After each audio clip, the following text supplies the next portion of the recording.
Has there ever been an instance when you got into a great argument that you are always eager to prove a point but everyone around you seems completely unconcerned? Imagine my surprise when I presented you with information that will allow you to avoid losing these arguments, no less, to win them each and every time. This video by Jordan Peterson is an exploration of persuasion and communication that decodes techniques on how you can change your conversation into a powerful conversation. These ideas are useful whether you're dealing with the stress from working, or whether you are just talking to someone you know. They pave a way to a brighter future. Think about the moment when you want to express an idea in a conversation and you manage that not only to make the other person hear what you think, but also to make him or her feel heard. Listening and the defense of other people's opinions are indispensable skills when it comes to influencing others, as Peterson underlines. By following such techniques, then you are likely to recoup your investment in the sense of relationship sales and better synergy. This video is not an exaltation of a logical battle. It is the celebration of the development of the participants and respect. Therefore, are you prepared to level your conversation? Have you ever wished to become that voice that is heard in this video? You can know how you can handle those particularly hard worldly conversations. Read on for specific actions and actual case that will prepare you for confronting the modern intimidations of inept conversation. I promise you that you will not want to miss this chance to improve your competencies and change how you engage. In the area of interpersonal communication, people's ability to listen is one of the critical foundations for successful communication. In a conflict situation, be sure that the other person has to say all that he or she wants to say before you voice your opinion. For instance, when two friends are discussing whether or not to invest in a particular project, one can be excited and ready to invest while the other can be hesitant because of previous disappointments. Towards that, my heart is glad that these two different views were expressed, as it creates depth into the discussion and at the same time creates opportunities for personal growth. To provide information on how better discussions can be initiated, realizing that arguments can be colored by perceptual distortions can be quite beneficial. If people engage themselves in the quest of understanding the rationale behind the varying opinions, then it promotes the environment which makes everyone feel appreciated. For instance, if, in the course of a team meeting, one member proposes a rather unorthodox approach of handling a particular project, instead of disregarding their idea, it is more appropriate to engage them in a series of questions that will help you understand why they are thinking that way. This way, not only does the team or one member give a form of respect, but this fosters a spirit of togetherness and everyone gets a chance to bring forth their ideas for the betterment of the team. However, accepting others' viewpoint can greatly improve a person's potential to handle stressful situations. Let's imagine a situation where a team has been assigned with the provision of solving a complex issue.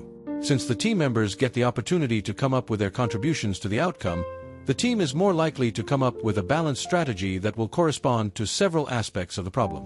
Such an approach contributes to effective decisions making while helping to strengthen the bonds between teammates. Both of them may find different ways of making money or enhancing or streamlining their operations, which may push them to success. Hence the old adage, while it is important to know what to say, it is equally important to know when to say it. Whenever you feel that the other person is not listening to you, it's good to consider some actions. When the other person starts showing bedroom's interest in the conversation, then the incident just gets frustrating and there is breakage of communication. Instead, one could come out with a statement such as, "Well, you know, it appears as if we are not on the same page anymore." This begs the question, can we pause for a second? This simple acknowledgement can pave way for better interaction, thus boosting the self-development process. Fundamentally, when there are issues in properly conveying a message, it should be a chance to reflect about what just happened.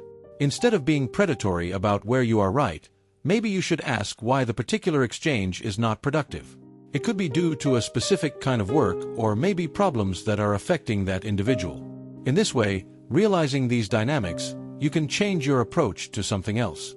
For example, if a coworker appears to be distracted in the course of conversing on how to enhance productivity within the team, one might recommend arranging a later meeting when she has enough time for the meeting. But this not only proves that you respect their time, but also show that you are eager to find out the common interest of improving each other's lifestyles. Also, it is possible to receive an insight, which is rather useful for changing the perspective or tactical direction, if only the action is paused momentarily. Think of being in the middle of a discussion where there is controversy on the kind of project that one wants to embark on and the kind to undertake. Suppose in the middle of the argument, one decides to listen to the silence. This can uncover the setback that need to be solved before proceeding with other activities in the project. In this way, you increase the level of people's focus on others and, therefore, set the stage for effective teamwork. What comes up as the conversation progresses is that more new ideas may come up and therefore more new solutions can be developed which will be in the best interest of all parties. After subscribing to the deep ideas that Jordan Peterson has to offer, it is now possible to apply this information. In how many instances do you feel that you have been left with the impression that your opinion has not been valued or your needs met? Just imagine the possibility to turn around that script where all the discussions can turn into productive ones. Using the suggested techniques of active listening, whether the interlocutor is right or wrong, and knowing when to stop the discussion, you can improve your communication skills and make people get closer. Ask yourself, are you willing to start moving away from such unconstructive controversy? In what ways are you going to make yourself assertive today while also respecting other people's opinions? Also, let me repeat that every conversation is a potential improvement and growth for each of us. So do not just remain a passive observer. Yes, take the time to listen and be actively responsive on some level. For those who read and appreciated this discussion, do not forget to subscribe to the channel and turn on the notification. This way, you'll always get to more moving content that can guide you through the difficulties of life and lead you to a better life. We're ready for this, and who knows, maybe the two of us could go far. Thus, you may find the secret, not only to arguing your way during a debate or discussion, but also wooing the people you are arguing with. So, this is all the content we are going to cover today. Thank you for staying with me. Our chat over is over. I hope you had something beneficial from the discussion we had. Thanks for listening to me, and I will see you in the next video. Wishing you a great day today and the days to come.